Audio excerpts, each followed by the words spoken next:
All right, welcome everyone to this very hot meeting. So we do have quorum. Councillor Renwick and Councillor Cloutier are away. Councillor Clark will be late, but we do have quorum. And I'll ask Councillor Morrison to read the land acknowledgement.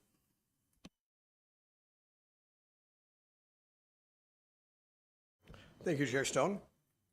I would like to respectfully acknowledge that we are on the traditional territory of the Anishinaabeg under the terms of Robinson-Huron Treaty Number 61 of 1850 and the Williams Treaties of 1923. We commit to acknowledge, learn, educate, create opportunity, honor sacred places, and take actions towards real truth and reconciliation in support of our commitment to walking the path together in respect, peace, and harmony for future generations. Thanks very much. The Terziano application is being withdrawn from this agenda, so I have a small motion to read. Moved by Mayor Alcock, seconded by Deputy Mayor Armour. Be it resolved that Planning Council meeting agenda dated January 14, 2026 be adopted and printed as circulated with the removal of the following items. 6.3, report number DEV 2026-7, CPP 172, 2025 HTE Terziano at 464 Springfield Road. All in favor? And that carries. Are there any disclosures of pecuniary interest? I see none. Okay.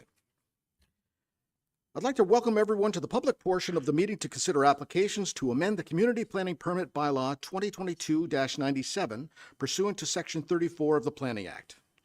The procedure of the public meeting will be as follows.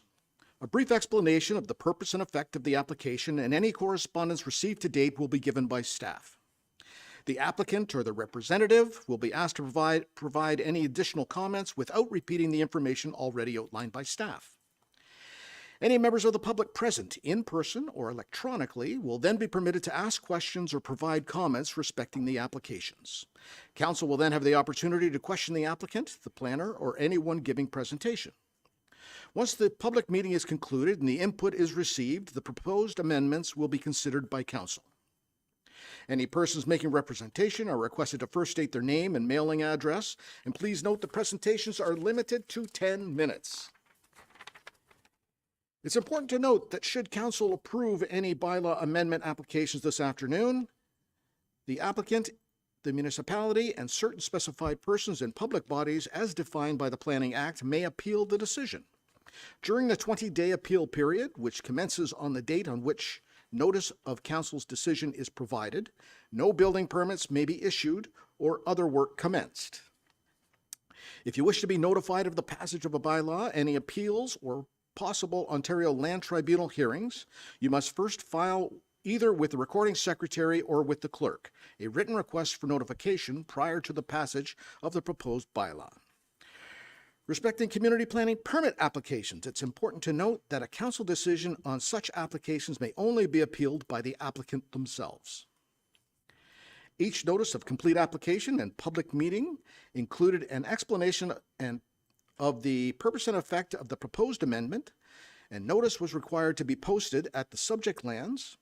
Notice was therefore considered to have been provided in accordance with the provisions of the Planning Act and applicable sections of the Huntsville Official Plan. All right, Lisa, you're up to begin with.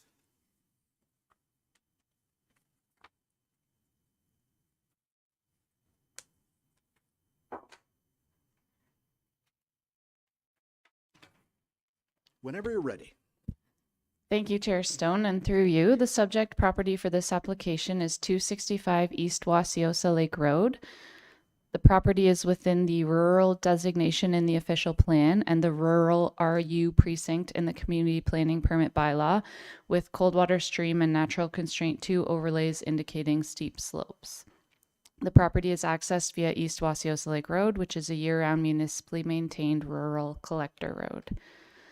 The purpose and effect of this application is to change the precinct on a portion of the lands from a rural RU precinct to a rural residential with exception, RR exception precinct, to permit the creation of 2 new rural residential lots, One, highlighted there in red, having approximately 61 meters of frontage on East Wasiosa Lake Road and an area of approximately 2.8 hectares, which would be created as a result of consent application B31 2025. And the other, now highlighted in red, having approximately 101 meters of frontage on East Wasiosa Lake Road and an area of approximately 2.1 hectares, which would be created as a result of consent application B32 2025. Staff are also recommending the precinct be changed on a portion of the lands from rural RU to a conservation precinct to protect a cold water stream and an unevaluated water course. The proposed lots would not meet the requirements of the rural RU precinct for frontage and area, so an amendment is required to facilitate their creation. The new lots would meet the minimum frontage and area requirements of the new alternative rural residential lot standards. However, and the exception is recommended to ensure the lots are developed in accordance with the additional provisions for alternative rural residential lots, including the requirement that a community planning permit be issued to enforce those standards. On screen now at the top, we have views kind of past the hydro poles of the property to the east, I believe, at the top here. And then at the bottom, wait, I think that's, I might have gotten that confused. Sorry. We have views of each of the two properties on screen. So the top is one of that would be one of the new lots, and the bottom is the other. You can see the neighboring house in the picture on the bottom here. And then these are views of the lands to be retained. So the retained lands would continue to meet the minimum frontage and area requirements for the RU precinct. The application was circulated in accordance with the provisions of the Planning Act and the Community Planning Permit Bylaw. District comments were received and included as attachment number 4. A letter of objection was received after the agenda was published, which was circulated to Planning Council in advance of today's meeting, citing an objection to the approval of the reduced frontages with concerns related to increased density, impacts to local wildlife, privacy, and lot configuration. Since the consent applications received this objection, staff no longer have delegated authority over those files, so the decision for the consents also rests with Planning Council.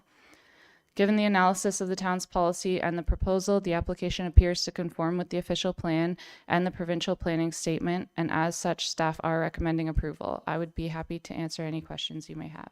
Thank you very much. I'll call on the applicant or the representative to make any comments.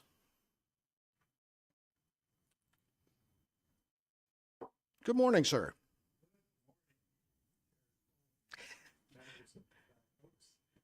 Members of council, planning council. I'm Ted Williams. I'm agent for the applicant. I have with me here today Dan Keevil, who's one of the applicants. We have read the report and agree with its contents. We've not read the letter of objection, so I'm not sure where you want to go with that, but I'm happy to answer any questions that you have. All right. Thank you very much. I will go to members of the public.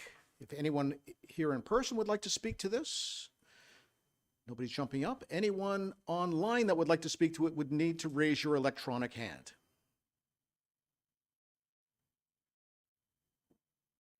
Chair Stone, I see no hands raised. All right. Then I'm going to go to council members. Any comments or questions? Seeing nothing. All right. Yep. All right, I have a motion. Moved by Councillor Morrison, seconded by Mayor Alcock. Be it resolved that Planning Council approve Community Planning Permit Bylaw Amendment, CPPA 37-2025 HTE. The purpose and effect of which is to change the precinct on a portion of the subject lands from a rural precinct to a rural residential with exception precinct and a conservation precinct with exception X, being recognized that the alternative rural residential lot standards of the bylaw shall apply to the lot, all to permit the creation of 2 rural residential lots. Comments or questions? All in favor? And that carries. And I have one other Moved by Councillor Morrison, seconded by Mayor Alcock. Be it resolved that Planning Council provisionally approve consent applications B 31-32, 2025 HTE for the creation of 2 new rural residential lots, conditional on a registerable description of the severed lot being submitted to the clerk, including all rights of ways and easements, along with a registered copy of the reference plan. The owner's taxes being in good standing, a community planning permit bylaw amendment being approved on the lands to permit the intended development, a site inspection fee of $281 being paid to the town of Huntsville, a consent finalization fee in the amount of $258 for each lot being paid to the town of Huntsville, and 5% cash in lieu of parkland being paid to the town of Huntsville on the severed lands. Comments or questions? All in favor? And that carries. All right. That was our only public meeting. So now that all comments have been received, I declare these public meetings respecting the above application to be concluded. We'll now move on to the non-public portion of the meeting. And Manager Clark is here. You can go ahead. Thank you, Mr. Chair. Good morning to everyone and happy 2026. Through you, Mr. Chair, as you recall, this matter, which includes 3 applications, was considered by Planning Council at a public meeting on September the 24th, 2025. The applications under consideration include proposed Muskoka Official Plan Amendment number 64, proposed Huntsville Official Plan Amendment number 7, and Community Planning Permit Bylaw Amendment Application CPPA-01 2025 HDE. The lands subject to the applications are located at 939 Highway 60. The lands, which housed a former golf course and are being called the Grandview Backlands, are part of a larger property that also includes areas to the south situated on a point of land extending into Fairy Lake, which are called the Grandview Shorelands. So the backlands are shown on your screen in yellow, and the shorelands are outlined in red but not highlighted. No new development is proposed on the remaining undeveloped Grandview shorelands to the south, and that is an important thing to remember.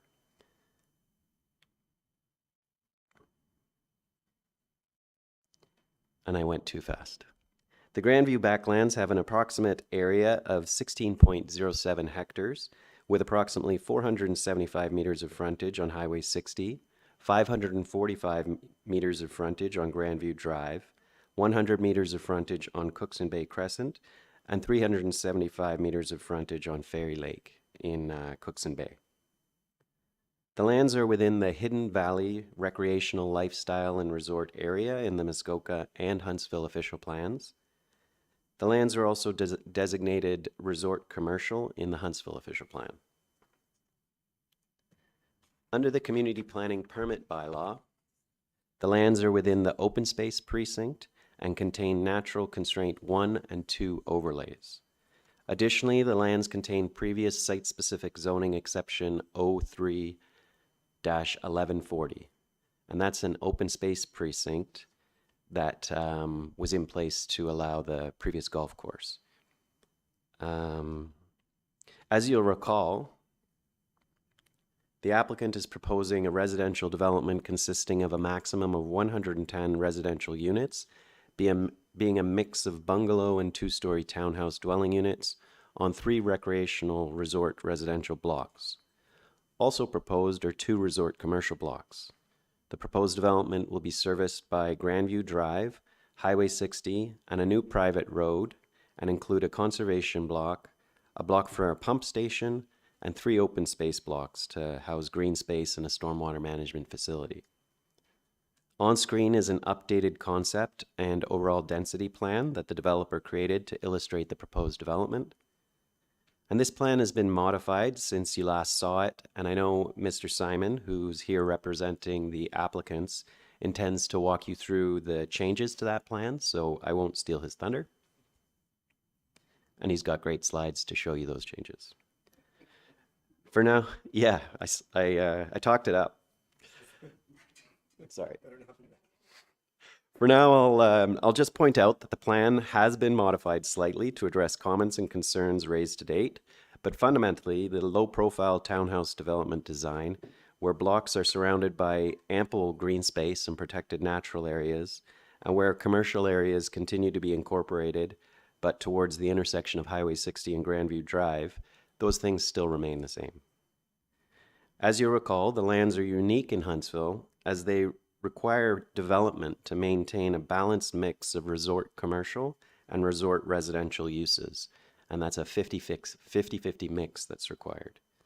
In this instance, the applicant is asking to advance a development that would include only resort residential development on the portion of the lands, the backlands only. So all of the applications that are before us are to change the rules to allow this townhouse development. So Muskoka Official Plan Amendment 64, or what I call MOPA 64, proposes to add a site-specific provision to the Hidden Valley Recreational Lifestyle and Resort area of the Muskoka Official Plan to permit residential development on the lands shown here in black with no resort commercial uses. The lands in black correspond with the proposed 110-unit townhouse development blocks and were updated to reflect the updated concept plan. Huntsville Official Plan Amendment number 7, or HOPA 7, proposes to amend the Huntsville Official Plan to permit residential development on a portion of the lands with no commercial accommodation uses, similar to the Muskoka Official Plan Amendment. And to facilitate this, the amendment proposes to change the land use designations as shown on the screen here. As part of the proposed amendment, a portion of the lands will also be redesignated to an open space designation, and those lands would include the green space, the existing ponds, wetlands, and the shoreline areas. Community Planning Permit Bylaw Amendment CPPA 01 proposes to change the precinct on the lands, on a portion of the lands, the backlands, from an open space precinct to a recreational resort residential with exception precinct, a recreational resort commercial with exception precinct, and a conservation precinct. The amendment also includes the deletion of the previous site-specific zoning exception from the lands. I won't read all of this, and I can't read it anyway because it's too small, but the just as an overview, the rural resort residential exception XXX precinct includes site-specific provisions to include 1- and 2-story block townhouses on the lands with a maximum density of 110 units. The specific provisions in the RRR exception were changed to address town comments and are now considered appropriate to facilitate the proposed development. In addition to the 110 townhouse unit cap, the proposed exception also provides site-specific lot requirements and development standards, such as separation distances between buildings within the precinct, between lot lines, along roads, and buildings in adjacent precincts. A site-specific height definition is also provided to recognize the block townhouse nature of the development and will require that building height be measured from the side of the building where the main entrance faces a public or private road. In response to comments received by the town, agencies, the Lake Association, members of public and council, this recreational resort residential exception will also specify plans that will be needed to be completed in accordance with previous technical reports prior to issuance of any community planning permit on the property. And that's to ensure that development is going to be carried out in an appropriate manner. The recreational resort commercial exception precinct includes similar development prerequisites, spelling out detailed plans that will need to be submitted as part of the community planning permit process. But included in the list for these particular lands is the requirement for a traffic impact study addendum, which is something that both the town and MTO requested. In addition to requiring that all buildings and structures will be set back 14 meters from the provincial highway, The exception also permits a temporary sales office to be permitted use on the lands. The applications were circulated in accordance with the provisions of the Planning Act and were provided to the Fairy Lake Association for review.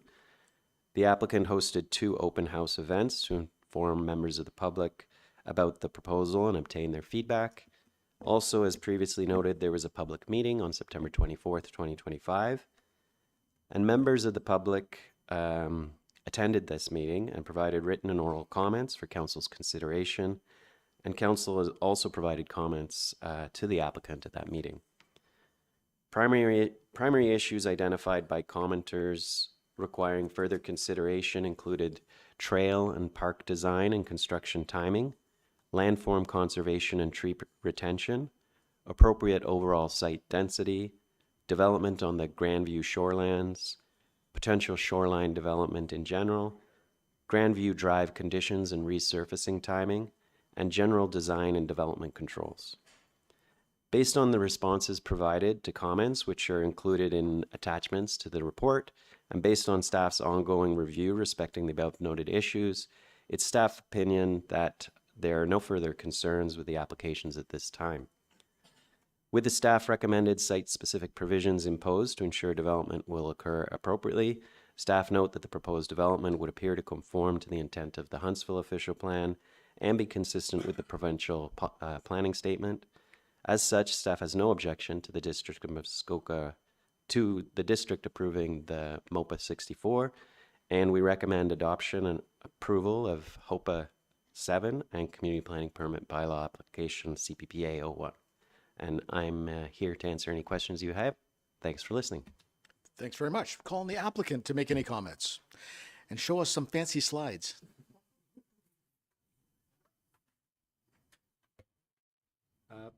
Thank you, Richard, for setting very high expectations. I'll do my best to live up to those. I'm very excited to be here this afternoon, or I guess it's still this morning, actually. I forgot it's an earlier meeting time. As Richard mentioned, we were here a few months ago meeting in the theater for the public meeting, and since then we've worked quite hard with town staff, district staff, reviewing their technical comments from the MTO, comments from council, as well as the public to fine-tune and refine the proposal. And so I'm just going to quickly run through exactly what those refinements look like, and obviously happy to answer any questions that you might have as well. So just very quickly in terms of the evolving context, I mean, obviously the entire peninsula was previously, part of the Grandview Resort, but it's evolved into this unique cluster residential context. So you have 6 different condominium corporations in these, townhouse, apartment style cluster buildings throughout the lands. And then obviously the now vacant defunct former golf course, which is the subject of the application that's before you. We've tried to, and I think have been successful in coming up with a plan and a proposal that really fits into the unique character that's evolved here in the natural setting. And first and foremost, that's through conserving and enhancing natural heritage features, the wetland along the shoreline, the buffer to it, other open space areas, really maintaining a very low density of development. And I'll explain exactly what that density is a bit later on, that really reinforces the natural character and kind of that setting here where the buildings are set into the topography and the environment. Delivering an extension of the Ferry Vista Trail, as well as what's now being proposed as a new shoreline kind of rest viewing area in the wetland buffer area. Creating new housing opportunities in these appropriately scaled townhouse blocks that I think are going to be ideal for families, empty nesters, folks looking to downsize. So really kind of diversifying the different housing opportunities that are available in the town. Removing the requirement for resort or hotel development, as Richard described, that was informed by a market study that said that's not appropriate or suitable here. And then also providing the opportunity for some locally serving commercial uses along Highway 60 that we think are going to be a good commercial amenity for local area residents. So just kind of walking through the different components of the plan. 6 3/4 hectares of the entire site area will be natural heritage and open space areas. The core components of that are the wetland that has been surveyed and identified kind of in the bay and along the shoreline, as well as a 30-meter uninterrupted buffer to it. Also included are the 2 existing stormwater management ponds that will be enhanced as part of the future development, as well as another open space area to the northeast. And that'll also connect to the extension of the Ferry Vista Trail along the entire frontage of Highway 60. Local commercial uses, I'm only really focusing on kind of the new local commercial uses in the northwest corner. There's also the smaller area where the existing barn structure is located. It's also proposed to remain as a commercial function, but we think this is a great opportunity to provide maybe restaurants, convenience stores, things that are a bit lacking in the immediate area that would be very useful to residents, and also I think appropriate for that stretch of Highway 60 that has a very important tourist function as well. A new district pumping station. The existing one's located to the southeast. It's older. My understanding is it's not as reliable, loud, some odors coming for it. So the new one will be modern technology, much quieter, much more reliable, no odors, and also located much further away from any of the existing residents. So I think an improvement in terms of the servicing infrastructure for the entire area.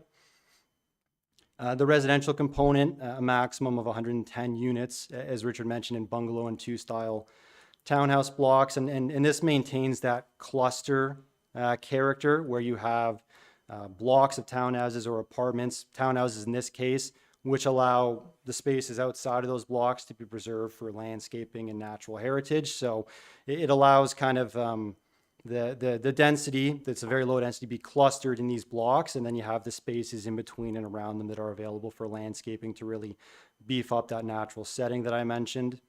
And then last but not least, the extension of the Ferry Vista Trail. So all the way from Grandview Drive along the Highway 60 frontage to the south, continuing on to, I think it's Cookson Bay Crescent. And then in the wetland area, there are some kind of existing or former golf features there. I think there's a tee box that's quite prominent there that would make a great location for kind of a height of land where you could put like a little gazebo, maybe some benches, and that's a great rest area for the trail, as well as a view over the entire bay area and the restored wetlands. So I think a really great recreational amenity that'll supplement what's already a great trail and extend it even further. In terms of kind of the overall picture, so the gross site area is a little over 16 hectares. Less than half of that is proposed for the residential development, another slightly over 1 hectare for the commercial development, but a large portion of it is going to be natural heritage and open space. And the resulting net density, so if we just look at the developable area, it's only 12 units per hectare.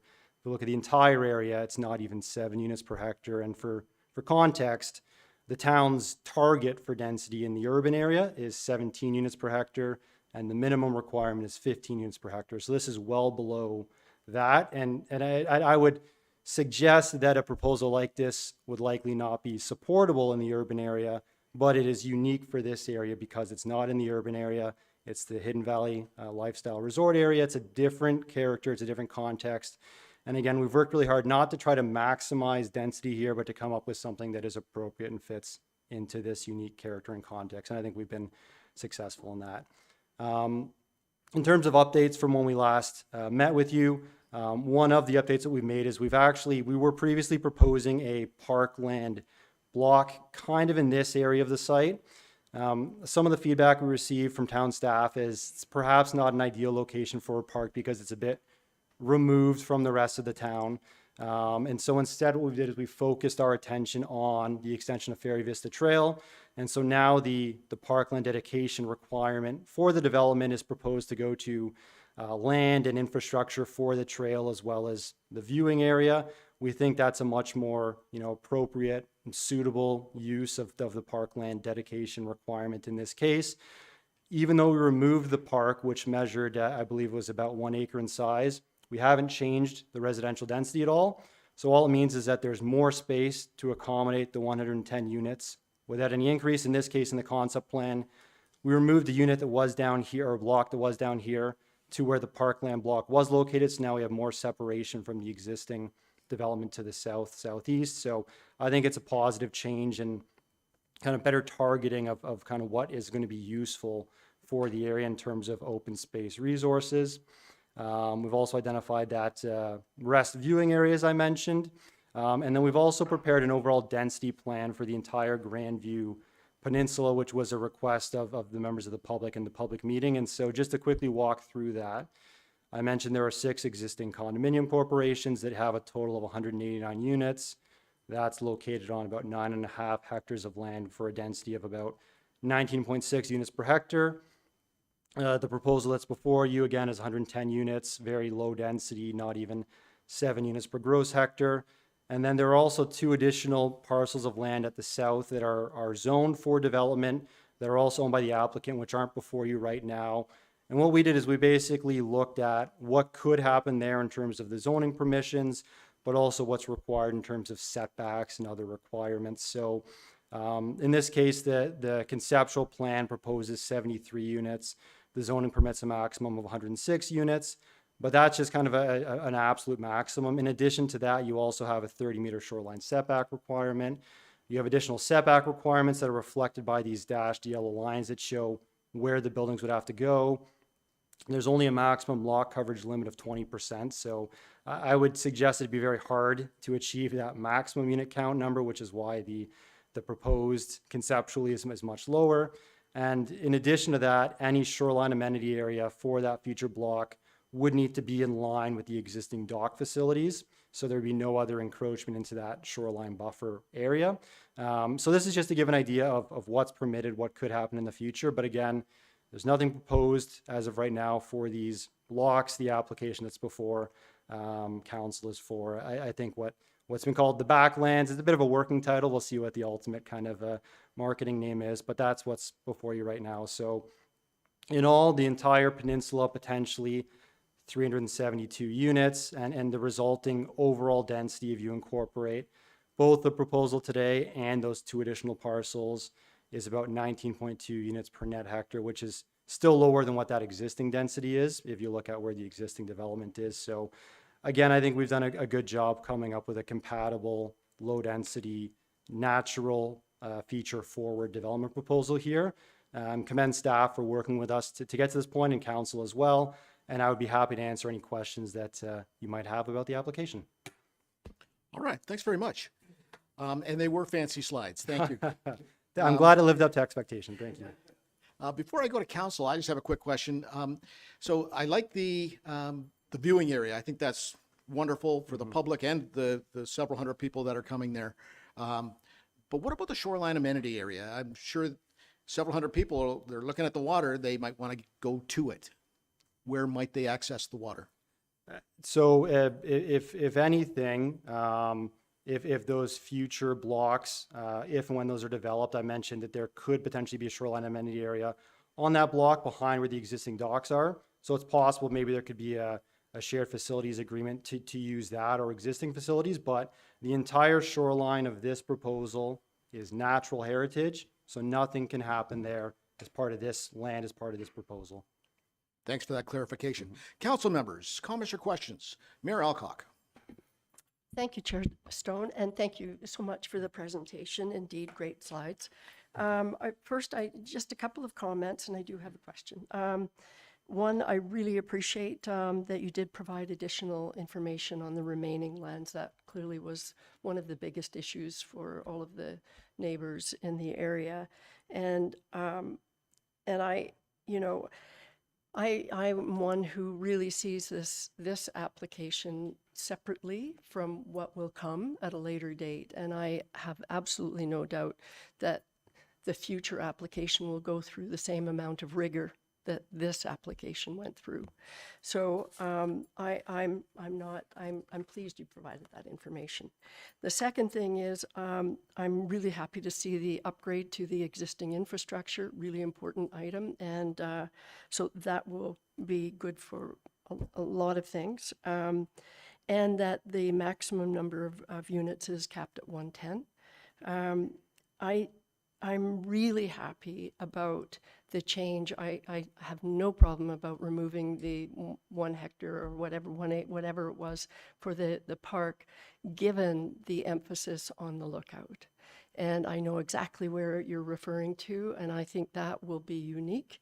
to the entire area and will be a really lovely destination, and its connectivity to the proposed trail. So thank you for that. I think that's awesome. I guess the question I have, though, is timing around two things. One is timing around the trail development, because I think that's a really critical piece of infrastructure, and for the lookout. And there were questions raised around timing as to the road and how that's going to work. So if you could comment on those issues, that would be great. Thank you. Absolutely. Through Chair Stone. So there's been a commitment from the applicant that the trail would occur as concurrent with the first phase of development. So that'll be amongst the first things that is done here. So that means that you're not waiting for this, however long it takes for the entire build of the development proposal. Not that it's the biggest development proposal ever, only 110 units, but it means that right away that'll be one of the first components that's built. And so that'll be open and functioning for residents in the area and the rest of the town as soon as possible. So that's, I think, a really good commitment. And then in terms of the road, we actually had a very productive meeting with town staff on a number of matters back in December. And so they've confirmed that the design is ongoing, and construction is still planned to start this year.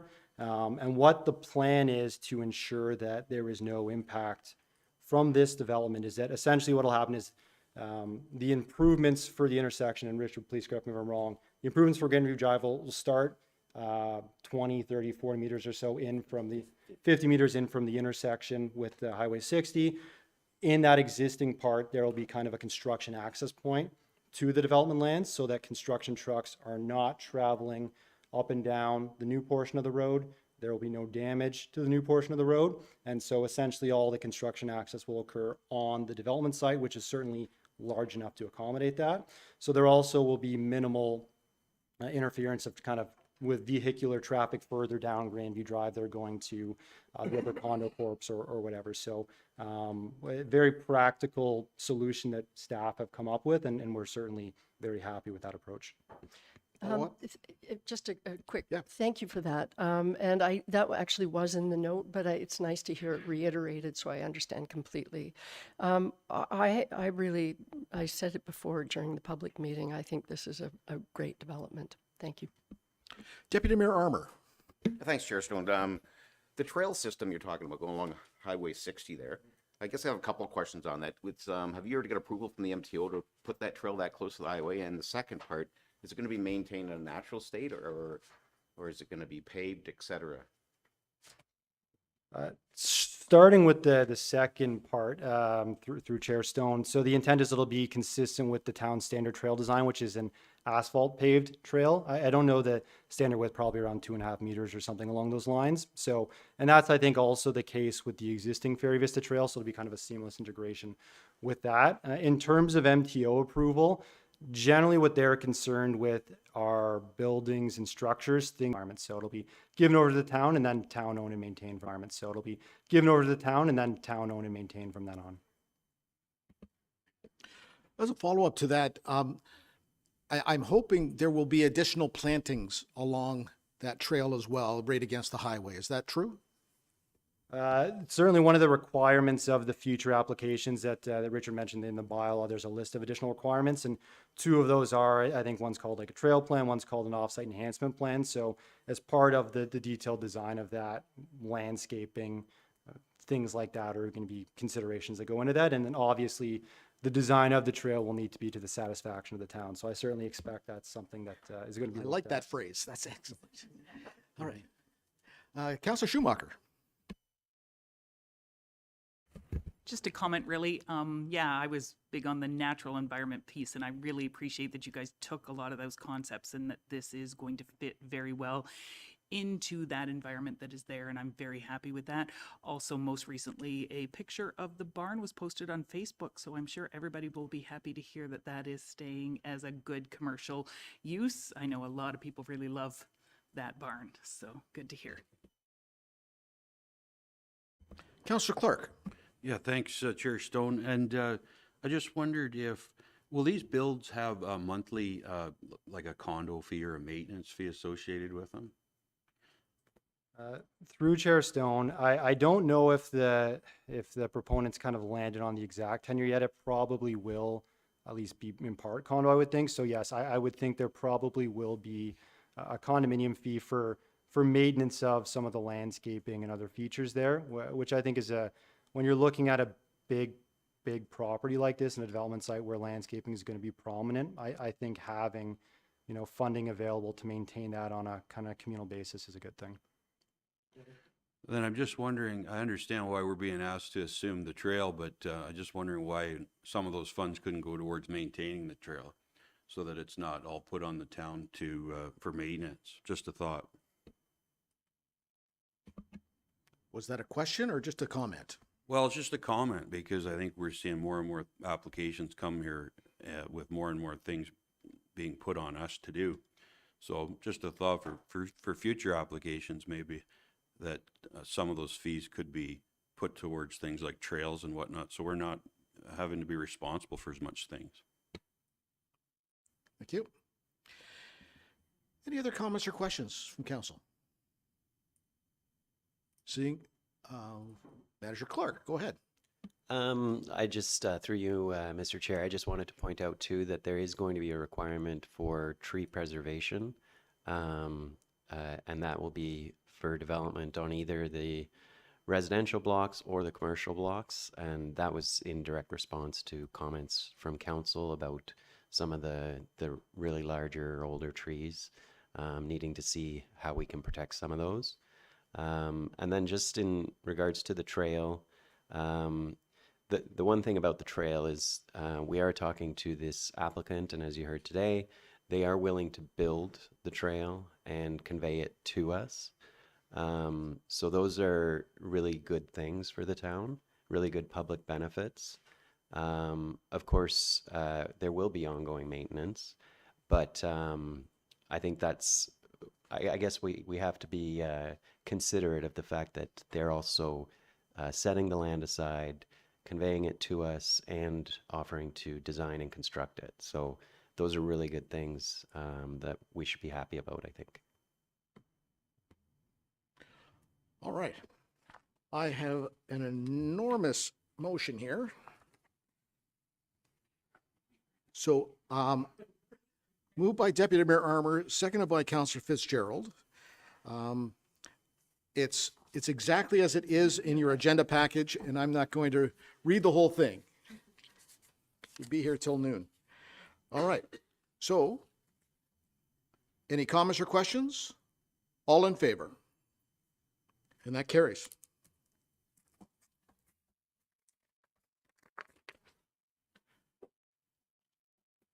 All right, thank you. We're moving on.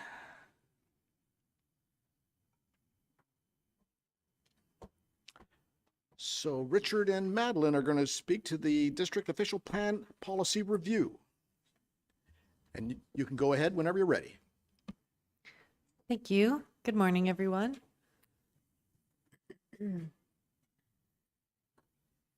Okay. So the District of Muskoka is in the process of updating their official plan, so the Muskoka official plan. And so Muskoka official plan amendment 61 contains 5 components, and they're listed on the screen there and also been outlined in the report package.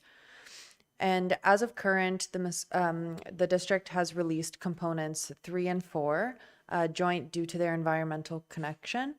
And this process essentially is to gather public consultation and open the policies up for comment. So that's what we're doing here today.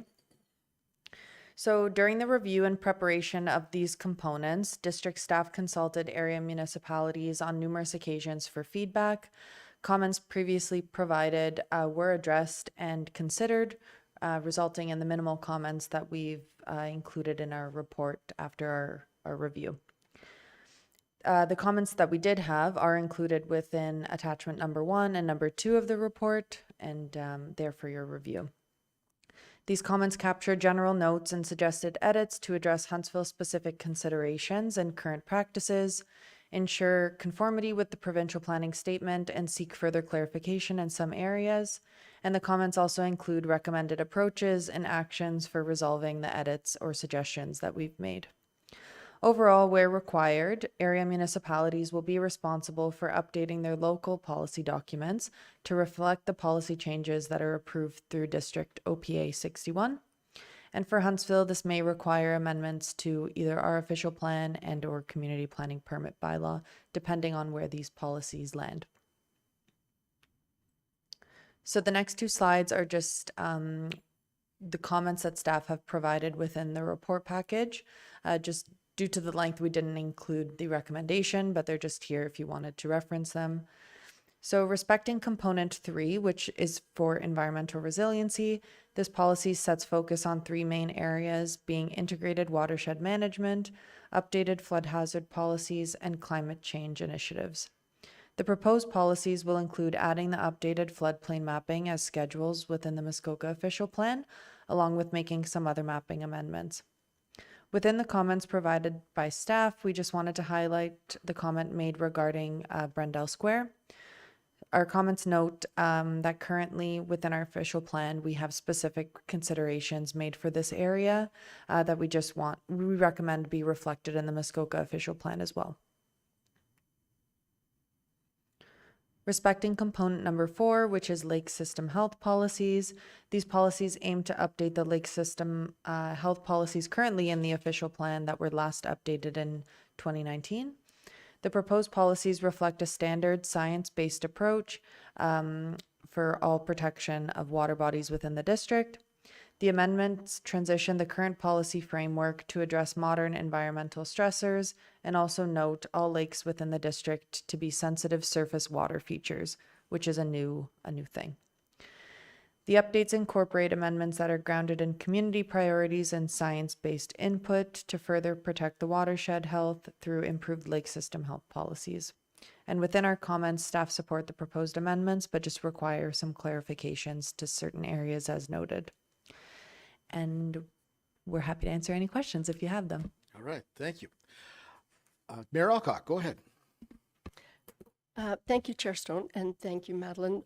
It's not lengthy. I just wanted to say I really appreciated the comments that you provided. I know how excited the district is about this particular OP amendment, and especially around, as you highlighted, Brendel Square. I think it's a really important catch. But also what I thought was kind of neat was asking them for further clarification what they're doing about the regional natural heritage sections so that they're compliant with our OP. And I really like that comment. So thank you for the work that you put into this. I agree. The comments were really wonderful. Anything else from council? I see none. I do have a motion.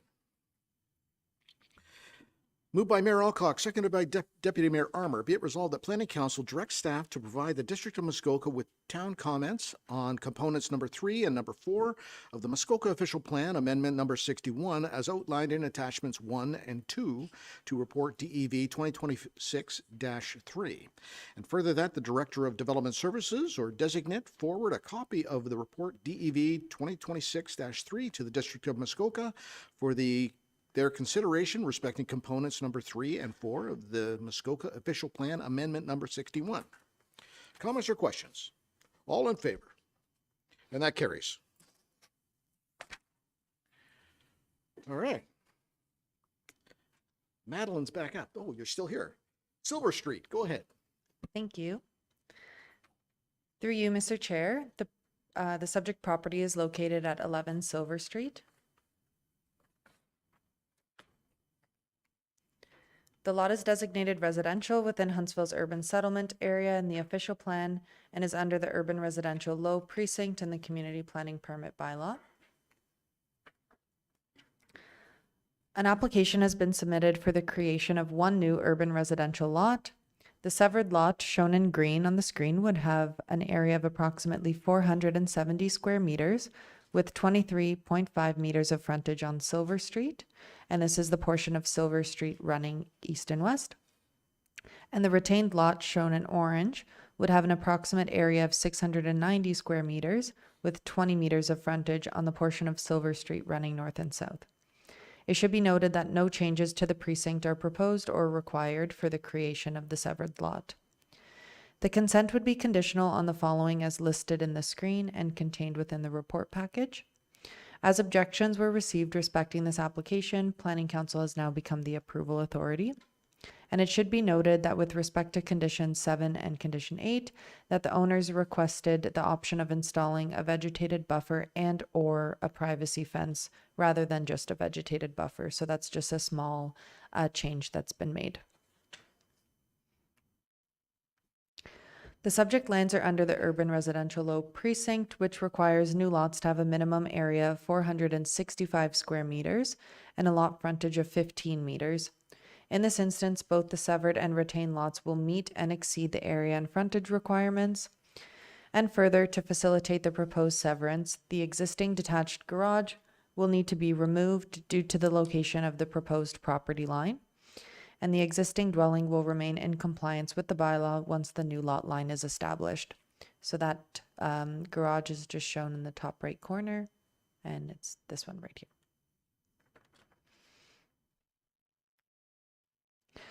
When evaluating intensification proposals, development is required to be in a compact form, appropriate within the context of its surroundings, and ensure infrastructure and community services are available. In this instance, the proposal meets the intent of the official plan designation while maintaining the character of the surrounding area. Further, the official plan notes policies related to noise and vibration for sensitive land uses proposed within the proximity of a railway right-of-way. And in this instance, the subject lands are within 75 meters of the CN railway right-of-way. As the area contains existing, established residential and institutional development, a noise and vibration study was not requested of the applicants. However, CN Railway has provided comments which require the applicant to include a warning clause in any agreements, leases, or sales of the property to ensure awareness of the hazard is known. So a condition has been added within our provisional approval to ensure that the owners enter into a 5126 agreement to include this warning clause, and this agreement will be registered on title to both the severed and retained properties. The application was circulated in accordance with the provisions of the Planning Act. 2 letters of concern were received in regards to the application and included in the report package. The letters raised concerns with regards to traffic, noise, drainage, reduced privacy, overdevelopment, and being inconsistent with existing development in the neighborhood. To address impacts related to privacy, a condition has been added to ensure a vegetated buffer or privacy fence is maintained and provided along the interior lot lines of both the severed and retained lots, in addition to the existing vegetation that's currently on the property. No new driveways are proposed, as there are currently 2 driveways accessing the lot, and further drainage plans are a requirement at the building permit stage and would be further reviewed once a development proposal has been prepared for the severed lot. The town's operations department reviewed the application and noted no objection, but required that an entrance permit for the second driveway be obtained once development is proposed. And comments were also received from the District of Muskoka and included in the report package. Comments received from CN Railway were also included and have been addressed through the condition of a 5126 agreement. And through staff's review and analysis, the application appears to meet the intent of the official plan and be consistent with the provincial planning statement. And as such, staff are recommending approval, subject to the conditions in the report. And thanks for listening, and I'm happy to answer any questions. Thanks very much. I'll call on the applicant or the representative to make comments if you wish. Welcome. Hi, I'm Amy MacDonald, the applicant. I don't have any further comments, but I'm here to answer any questions the council may have. Perfect. Thank you for that. Comments or questions from council? Councillor Morrison. I guess just to Amy, the applicant, thanks for coming. The one letter of objection we had mentioned that it was going to be for rental purposes. Do you know what would be built there and how many rentals or units? We haven't finalized any plans yet for the development. Our intention is to develop to put in 2 units, like a semi-detached building.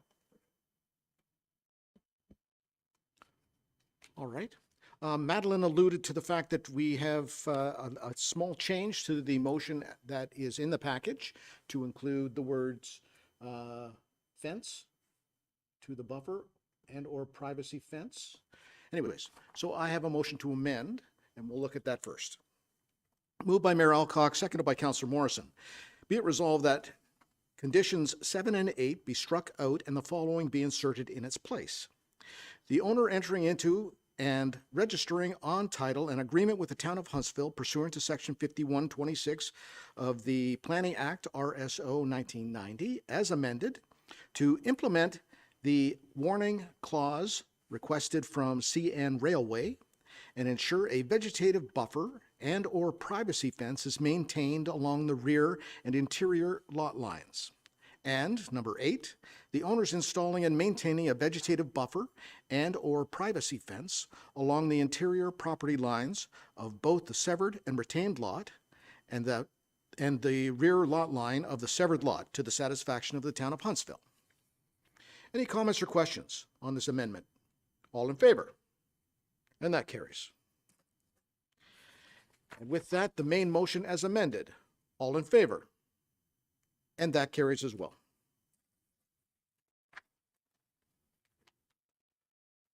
All right. With that, we are going to adjourn until 1 o'clock.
All right, everyone. Welcome back after the lunch break.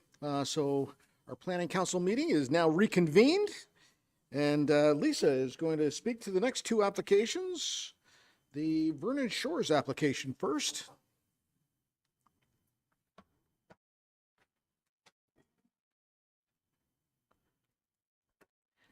Thank you, Chair Stone, and through you. The subject property for this application is 248 Vernon Shores Avenue.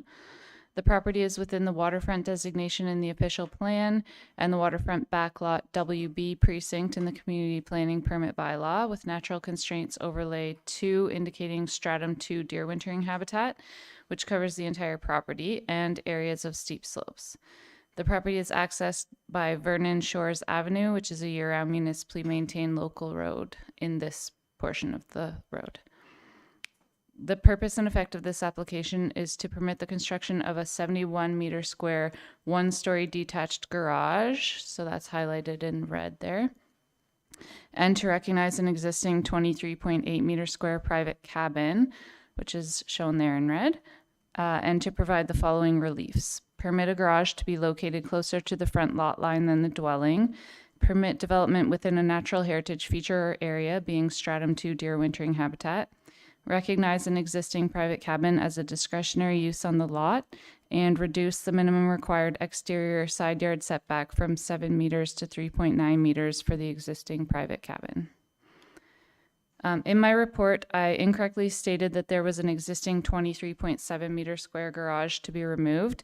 However, it's since been brought to my attention that that garage that was shown on the submitted site plan was never actually built. So the existing garage is the 71 meter square garage, which the applicant is requesting permission to continue to build. In terms of the private cabin, the waterfront backlot precinct does not currently permit private cabins. However, the waterfront residential, rural, and rural residential precincts all do permit private cabins on lots which are a minimum of 0.4 hectares.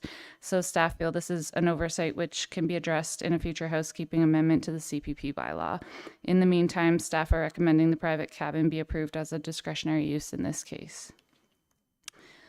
Although the structures don't conform to policies of the CPP bylaw meant to preserve landscape views and privacy, in this case, the subject buildings are not situated in close proximity to any neighboring development and are generally well screened by existing vegetation.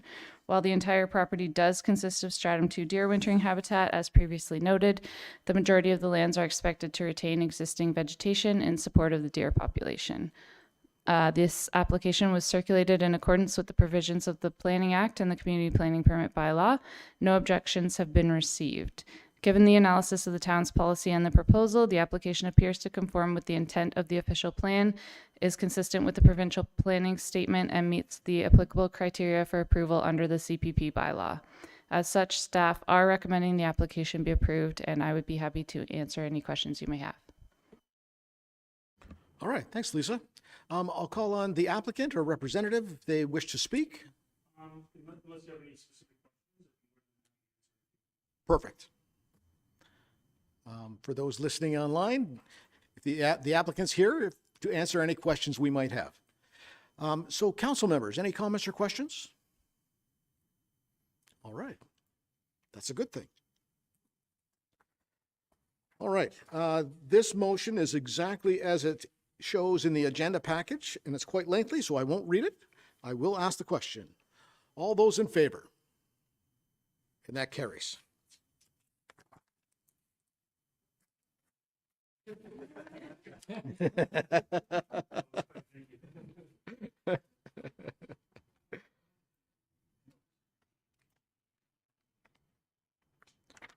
All right. Lisa? Yeah, you don't need to sign that. No, we know who you are. Yeah, that's it. All right, Lisa, you can go on with the Hawks Road application. Thank you, Chair Stone, and through you, the subject property for this application is 252 Hawks Road. The property is within the waterfront designation and identified as being within the Mary Lake Ridgeline in the official plan, and is in the waterfront residential 60-meter WR1 precinct in the community planning permit bylaw, with natural constraints overlay 2 indicating areas of steep slopes. Mary Lake is also recognized as a cold water lake. The property is accessed by Hawks Road, which is a private road. The purpose and effect of this application is to recognize the location of an existing 32 meter squared non-complying dock and permit a 29.7 meter expansion. So that's circled in red there. Also to permit the expansion of an existing legal non-complying dwelling and reduce the minimum required setback from a cold water lake from 30 meters to 19.5 meters to recognize an existing attached 23.3 meter square non-complying deck. So that's circled in red there. To reduce the minimum required side yard setback from 6 meters to 1.8 meters to recognize an existing 10 meter square non-complying dryland boathouse with attached 9.4 meter square deck only. So that's now circled in red as well. To reduce the shoreline buffer depth from 15 meters to 14.9 meters for an existing 9.4 meter square non-complying utility shed only. So that's now circled in red. And to reduce the minimum required setback from a cold water lake from 30 meters to 14.9 meters to recognize the same existing non-compliant utility shed. And to increase the permitted number of roofed accessory structures from 3 to 5 to recognize the existing 10 meter square dryland boathouse, an 8.1 meter square sauna, a 9.4 meter square shed, 6.4 meter square shed, and 19.3 meter square shed. So those are all highlighted with the stars. While there are a number of non-complying structures on the property, some were erected prior to the existing provisions that have created the non-compliances. The applicant has agreed to relocate and remove items within the shoreline buffer, and staff are recommending Planning Council include a condition of approval to require revegetation with securities for any areas of the shoreline buffer that will not meet the provisions of the CPP bylaw. That do not currently meet the provisions of the CPP bylaw. Although the number of roofed accessory structures on the lot will exceed the maximum number permitted as of right, the total accessory coverage, including the proposed dock addition, would still be less than the maximum permitted 5%. The application was circulated in accordance with the provisions of the Planning Act and the Community Planning Permit Bylaw and to the Mary Lake Association, and no objections have been received. Given the analysis of the town's policy and the proposal, the application appears to conform with the intent of the official plan, is consistent with the provincial planning statement, and meets applicable criteria for approval under the CPP bylaw. As such, staff are recommending the application be approved, and I would be happy to answer any questions you may have. Thanks very much. I'll call on Mr. Dennis, I presume.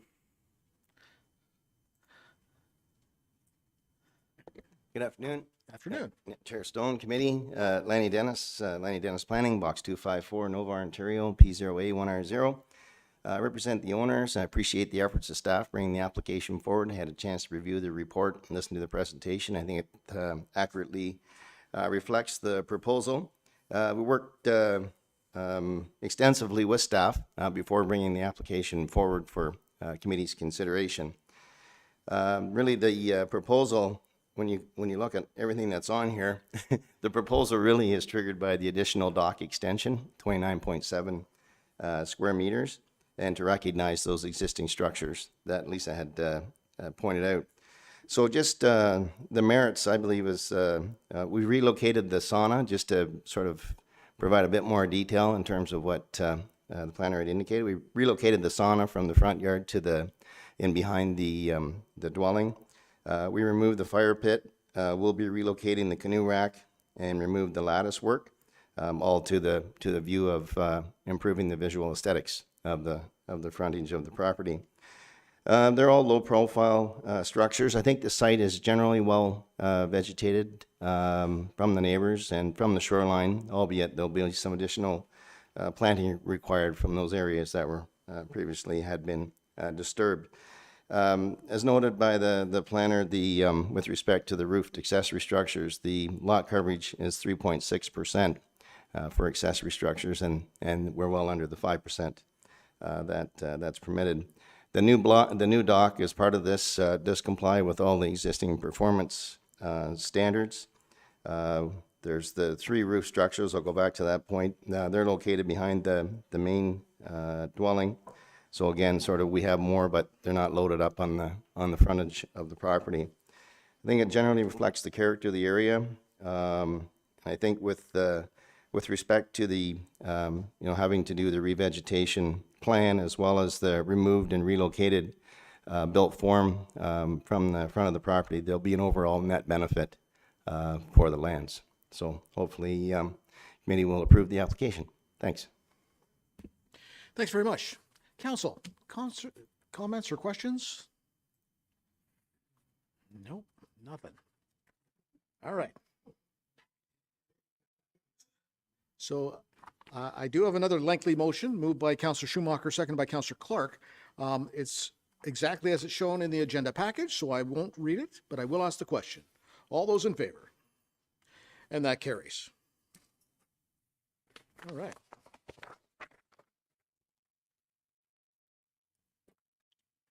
And that brings us to the last item on our agenda. So Councillor Morrison has been talking at length with the mayor and myself about some potential opportunities to reduce delays and reduce expenses for developers by looking at the two-tier planning system that we have. So with that, I will turn the floor over to Councillor Morrison. Thank you, Chair Stone. And I won't go on and on because I did send out a lengthy report to all of council and everybody's read that. I've had a lot of discussions, but I do have some key points I just want to make sure I point out for today's discussion. The whole purpose of bringing this to the Huntsville table is that a few of us at the district table are looking at bringing something forward at the district to look at the feasibility of adjusting the roles of the two planning authorities and having a third-party study done to look at all the pros, cons, costs associated and everything else with how that would work.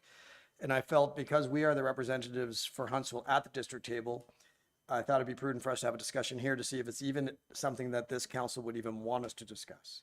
And if it's something that there is no appetite for at this table, then I don't think it would be very responsible for the people elected to then take it to the district if that's not something that the rest of us want.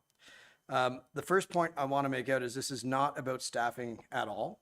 Our town planning staff have an amazing relationship with our district planning staff, and they all work really, really hard, and they do a lot of things that people don't even know. Beyond building planning applications, stuff with the environment and the watershed, big picture planning for the entire region, and they're constantly working at making that process as smooth as possible. They're already taking steps. Director Martin and her team are already taking steps right now to make the process smoother for developers. They've done a whole pile of things during this term to make that better. So it's not about staff at all. It's just about the process. And the process is driven by council. So anything that the planning staff are dealing with that makes things slower, it's not them, it's the process that we've created. So I just want to make that clear. And through my research, there is no evidence that removing the upper tier of planning would involve any reduction in staff at all. I'm not looking at this as a way to save money from staffing costs. I'm looking at this as a way to make housing more affordable by removing parts of the process that might not be needed. So when you look at the report that I provided, there is a lot of evidence that removals of planning authority to upper tiers has resulted in less cost, less time to developers, which has resulted in cheaper homes and more homes being built. The process is always something that's being looked at, but this seems to be a big ticket item that I've done a lot of research in. The report that I sent was about 2 years in the making, but we still don't have enough information to say if it's a good idea or not. So what I'm asking for is just a third-party review to bring us everything back so we can make that decision. Just a couple of quick points. The time that gets added, it seems like just 1 month, 2 months, 3 months, whatever else, by having the emails back and forth and the consultation with two tiers. Every month that gets added to the planning process for an applicant, especially if they're leveraging the property, adds to their costs, their soft costs of developing a subdivision. That, from my experience in selling subdivisions in real estate, that always gets passed on to the buyer, to the end user. And developers have certain margins they need to make. The costs have gone through the roof for labor and materials. And we do know that a big portion of the cost of developing is in governmental fees, timelines, and approval processes. So if there's anything we can do to even look at how we could improve that, I think it's incumbent on us to think about it. right now, so far, the province has already taken this step for 7 out of the 38 counties, district regions throughout the province. That's about 20% of the regions or districts or counties in Ontario that have already taken this step. Some were petitioned by the municipalities and regions themselves, where some these actions were taken by the province through some of their bills that they passed. I feel that if 20% of these regions are already doing it, there must be merit, there must be reasons. But again, it's so early in the game, there's not enough data to show us the impact on costs and the impact on number of units being built. So that's why I think the study is warranted. Other benefits that come with it, not just affordable housing, there are a lot of trades sometimes when processes take longer than they need to, that are sitting idle, not earning an income, waiting for permits to come through, and not out in the field. If we get more consistent and predictable timelines, these trades can be working more, making more money and spending that money in our communities. It also results in increased and more timely assessment growth. So as things get built quicker, we get an increase in our assessment quicker, which helps us at budget time. So we can be more predictable in our budget process and get more assessment growth quicker. And another benefit would be less staff time spent on a part of the process that may or may not be necessary. The amount of hands that touch every individual file between 2 tiers of government is substantial, from senior level staff at both tiers to even the clerk setting the agendas for caps at the district, right down to the planning staff themselves. There's a lot of emails going back and forth, and sometimes it takes a long time to get all this information back and forth. So the amount of time that would be saved would allow those staff that are focused on those things now to put that time into more. I mean, they've got mountains of stuff on every single person's desk. They're already overloaded. It could also result in less OLT challenges. When you only have one tier, there isn't a situation where something might be approved at one level and then not approved at the other. And then it's an easy track to the OLT, which costs taxpayers a lot of money because then we have to defend at a significant cost. It also results in more developers choosing to build in Muskoka. I do know of a developer that chose to sell their land and move and build in another community in another town because of the process that they were dealing with. Nothing to do with staff, it's just the processes that we of council have put in place, right?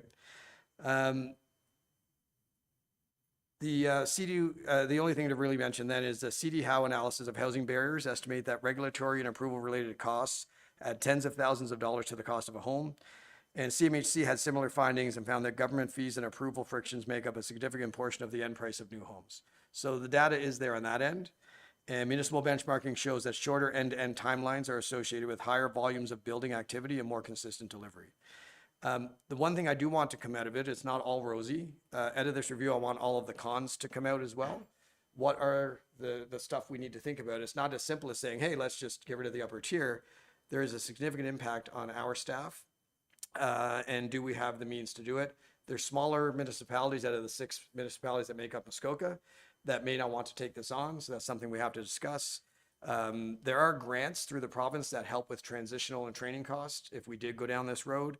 And there's also some municipalities that have done a bit of a cost recovery basis. So if you now have increased legal expenses or increased time, we'd have to look at, can you charge that back to the developers and a cost recovery so it doesn't cost the taxpayers more money just by getting rid of that tier.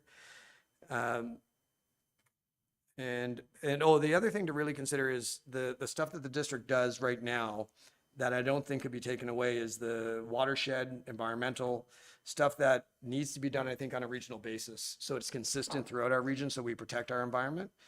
And there's a lot of stuff that needs to be done on that. So there's going to be a lot of staff still needed for that. I don't have a lot more to say other than what was in my report. I just want to open up, see if there's any questions, concerns, if there's anybody at the table that thinks this is crazy, or if they support it, if they think we should take it to the district or not. There's no motion. It's just a discussion to see if it's something that you guys and girls are interested in. And that's all. Yeah, guys and girls. And I'll just open up the floor if anybody has any questions. Yeah, so I just have a quick question.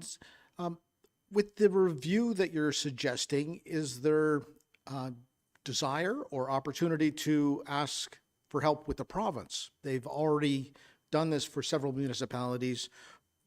Might there be opportunity for them to review ours? Yes, absolutely. And it might be even when we discuss it at the district, it might be something that the province gets involved in as opposed to a third-party consultant. And also we want to know what can the province do to help us if we're going to do this, because we know all the bills they've passed on getting more homes built quicker. If we go down this road, if we determine it's a good idea, it might not be.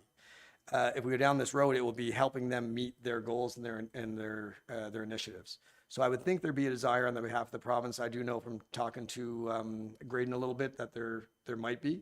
And like I said, there are grants available. I think they'd be pretty interested in taking this up. All right, any other questions from council? Councillor Clark. Thanks, Chair Stone. Thanks, Councillor Morrison. Just a comment, I guess. I think it's worth consideration, but I think it's something that probably should happen maybe at the start of the next term of council. I think it would be hard the review would take a while to do. Any changes that may be done it'd be a lengthy process.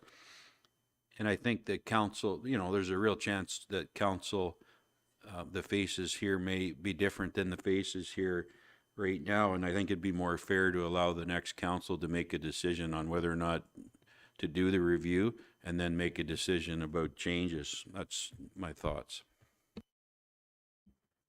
Councillor Morrison? Yeah, Councillor Clark, I hear what you're saying there, and I agree with you to an extent. My thoughts are, I've been working on this for about 3 years, having a lot of discussions on it, doing the research, gathering the data. The housing crisis is not waiting, it's here today. The bottom line is that if we do the review now, I don't think any decisions will be made this term, and I don't want any decisions made this term. If we wait till next term to start the review, we're probably 18 months behind on looking at an option that could have a significant impact on the cost of housing and the number of units built in our community. So the time now is not to wait when the housing crisis is so strong. If we decide a review is warranted at the district level, then I don't even want the review to be properly looked at. We can receive the review during this term, but any discussion probably or even acceptance or denial of that review would be done in the next term. But I think we need to get the ball rolling now so that the next term is hitting the ground running as opposed to then being 18 months behind when we know how bad the crisis is today. Councillor Fitzgerald. It's the first time my mic's on today. Thanks, Councillor Morrison and Councillor Clark for your comments, and Chair Stone. I think that I agree with both statements, but I agree with the timing being sensitive, perhaps. Being on new councils previously, there are things that we are that carry over from one term to another, and I think some of those things have been successful and carried on, and I believe that timing is probably of the essence here. So, do we pursue it further at the district? I think we probably should, in my mind. I think everyone knows that our current situation with housing and with the holdups and the way developers feel and the way projects potentially get put on hold or are relocated somewhere else. A lot of homework to do, a lot of learning to do. But I think we probably should get the ball rolling as soon as we can, because if there's a lot of new faces in council, it's going to take them a while to get their feet under them, and that would even delay it further. So I think if they have something that's presented to them, that here's an idea of the last council, do you support it and will you proceed with it? So I would support moving forward. Thanks. Mayor Alcock. Thank you, Chair Stone, and thank you, Councillor Morrison, for bringing this forward and to the other comments. And you're right, we've had a number of discussions around this. And so I think I'm coming up sort of in the middle on this. And that is, I absolutely concur with Councillor Clark's comment about I don't see this as any decisions happening in this term at all. And I would say that I would extend that to district council as well. Having said that, I have had an opportunity to talk to a couple of other district councillors. especially in the smaller, in the townships. And I recognize, as we've often talked around this table, there is some appetite to look at areas in the upper tier planning department where there are redundancies. So from my perspective, and I've always believed this, that, let's say as an example, plans of subdivision. So that's an area where I think our incredibly competent staff do a full review of something, and then more often than not, the district will look at it through the plan of subdivision lens and their own OP, which they have to do. And sometimes it appears quite redundant. So those areas, I think there's some room.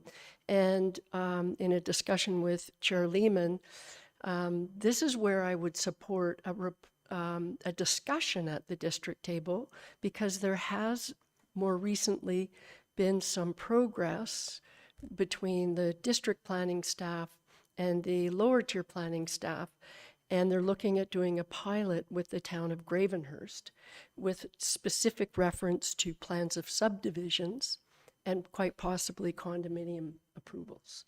So I think that's great, and we haven't had that discussion at the district table.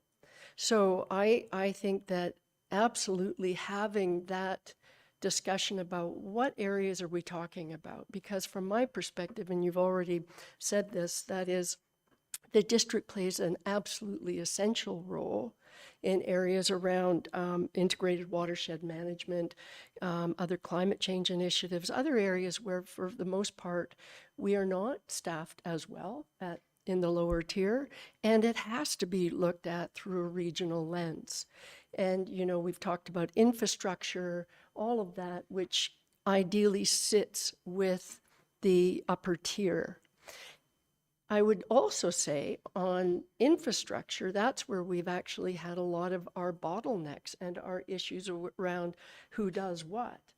And there has been some progress, but lots of progress. As someone said to me, one of the members in our development community, there's always room for improvement and tweaking, and we continue to do that. But I'm not sitting back and saying, and we continue to do it, so everything's fine. I'm saying, I think that having the discussion at the district table, I would support. In my mind, though, from my perspective, I would stay away from getting rid of planning at the upper tier, because for me, planning is not, it covers all of the stuff that we around this table have just said upper tier should maintain. Like all of the environmental work, in my mind, is planning. So I think that the discussion at the district table should rightly say, what are the areas where we could make changes, where the district actually can make changes? And frankly, again, where we've actually had come to loggerheads a couple of times with district is around OP. And right now, they are required because of provincial legislation. So it goes back to maybe out of the district discussion, there's agreement or not to approach the province and say, we want you to look at this or that. And I think that would be valuable.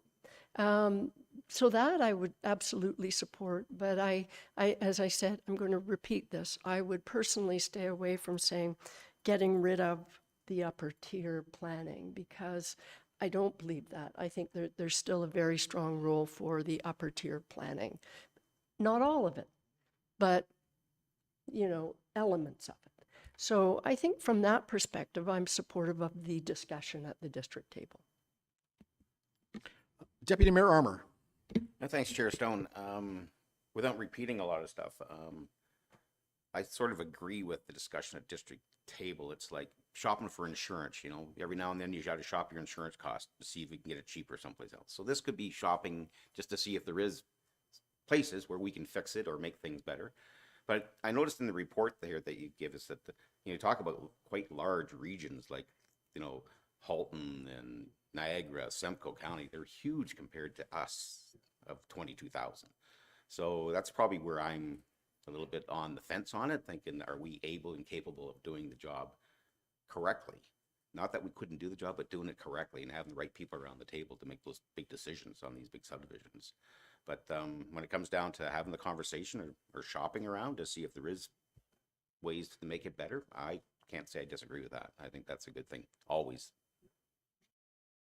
Councillor Morrison. Yeah, and just a response to those great comments, I agree, and that's where we say, like, we don't have enough information yet, right? Like, I need to know, how would this impact us when we're not Halton, we're not Niagara?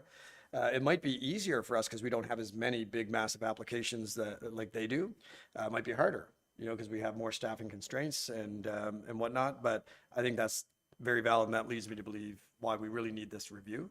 And I want to be clear too, I'm not, in any of my wording, I'm not saying to get rid of upper tier planning. It's to get rid of the upper tier having planning authority over our applications. That's all. So upper tier planning does all those things that Mayor Alcock talked about, and that is crucial. Like we have regional desires and goals with the environment and watershed and everything else.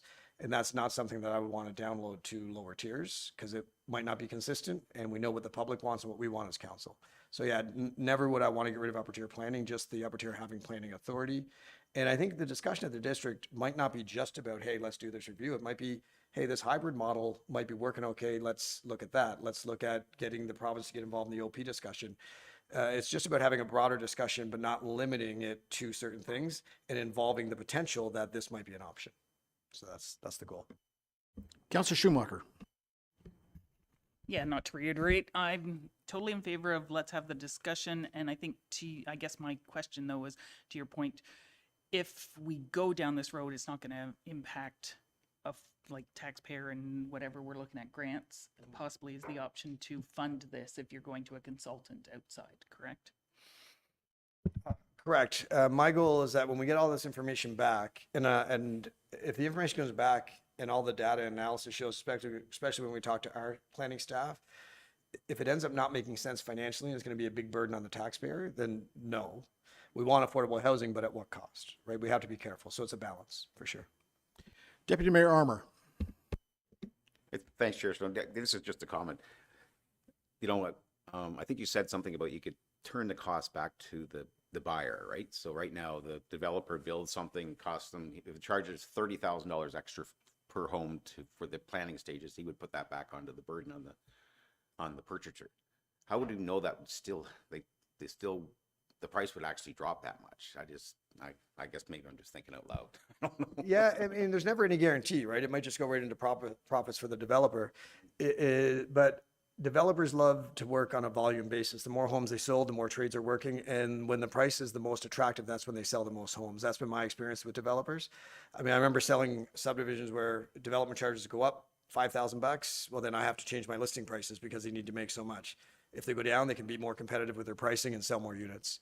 And speaking to us being small and smaller municipalities, I have had chats with two mayors from some of the smaller municipalities, and they are very much in favor. They think they could outsource some planning and do cost recovery to get some of that back. But yeah, I think there is no guarantee, but my history in selling those homes is that it does get adjusted based on costs, the price of a home.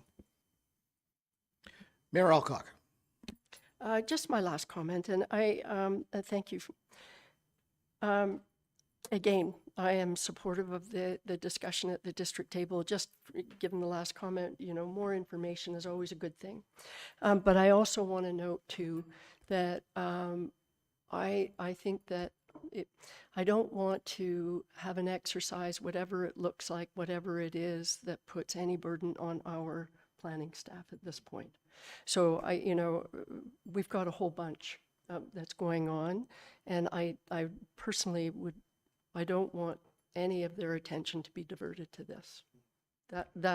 And I know that's not your intention, Councillor Morrison, but I feel that it's really important to state it because it's so easy for any one of us, especially me, to just say, oh, Director Maxwell, what, XXX, and all of a sudden Director Maxwell is spending more time on this than was ever intended. So again, happy to have the discussion at the district table, and that's, yeah. Councillor Fitzgerald. Thanks, Chair Stone. I guess maybe what we're looking at is we know we need to look at the process. There isn't anyone around this table or any of our neighboring council tables that think we can't improve on the system and have looked at applications and say, this has taken 3.5 years. So we know there's a lot of work to be done. We don't know how to achieve better times. So I think to sit back idly and put up with those extraneous timeframes for these projects, we can't overlook it any longer. So moving forward, we have to do something. What is that? And I agree.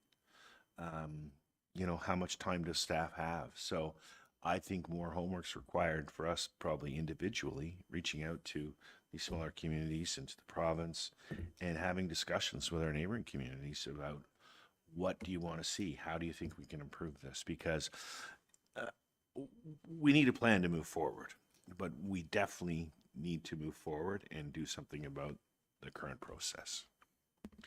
So I'd just like to make a comment about timing. When I first heard about what Councillor Morrison was proposing, I was thinking, we don't have enough time in the rest of this term to achieve anything. And I think Councillor Fitzgerald's point is well made about if we don't get the ball rolling by having a discussion at district or get a study started, I am quite sure, having seen the beginnings of several councils, it will be 2 years before this discussion comes back around to say, should we do it? If we get the ball rolling saying, I think there's opportunity to be investigated, let's get that started. And then when that comes back at district council, they'll have something to discuss. Mayor Alcock. And I promise this is the last. But I agree with what you said, absolutely, Chair Stone.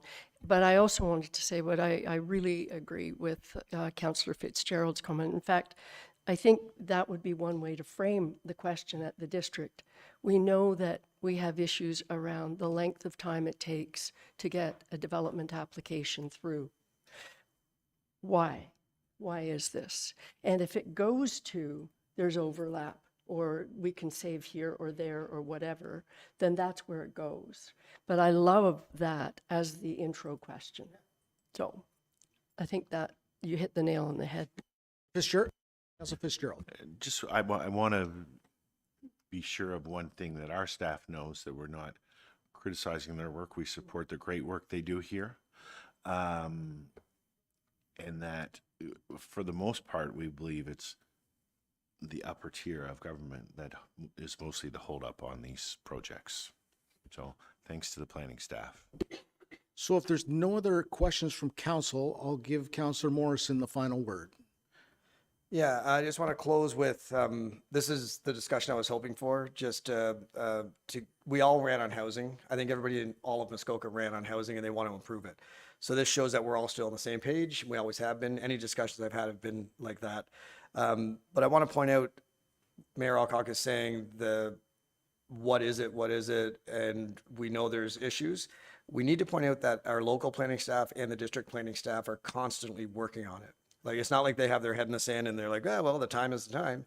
They're actively working on solutions all the time, which is like this hybrid model that we're talking about.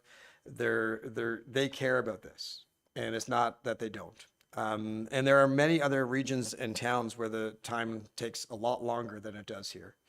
And I agree with Mayor Alcock, we don't want to tax our staff. I think the review, if it's done, would be more about reaching out to the regions that have done it already, talking to council members, developers, staff to see what the impact has been, the pitfalls, what has gone wrong, and talking to local developers to see where they see the issues. So that's really what I want the goal to be. We can talk to our own planning staff now and get information. We have that. We need information from outside where it's being done so we can decide if it could work here. And that's all. Thanks for the discussion. Wonderful discussion. Thank you. All right. I have two motions left. Moved by Councillor Fitzgerald, seconded by Deputy Mayor Armour. Be it resolved that confirmation bylaw 2026-1 be received and passed this 14th day of January 2026. All in favor? When am I? And lastly, moved by Councillor Clark, seconded by Mayor Alcock. Be it resolved that we do now hereby adjourn at 1:40 p.m. All in favor? And that's unanimous.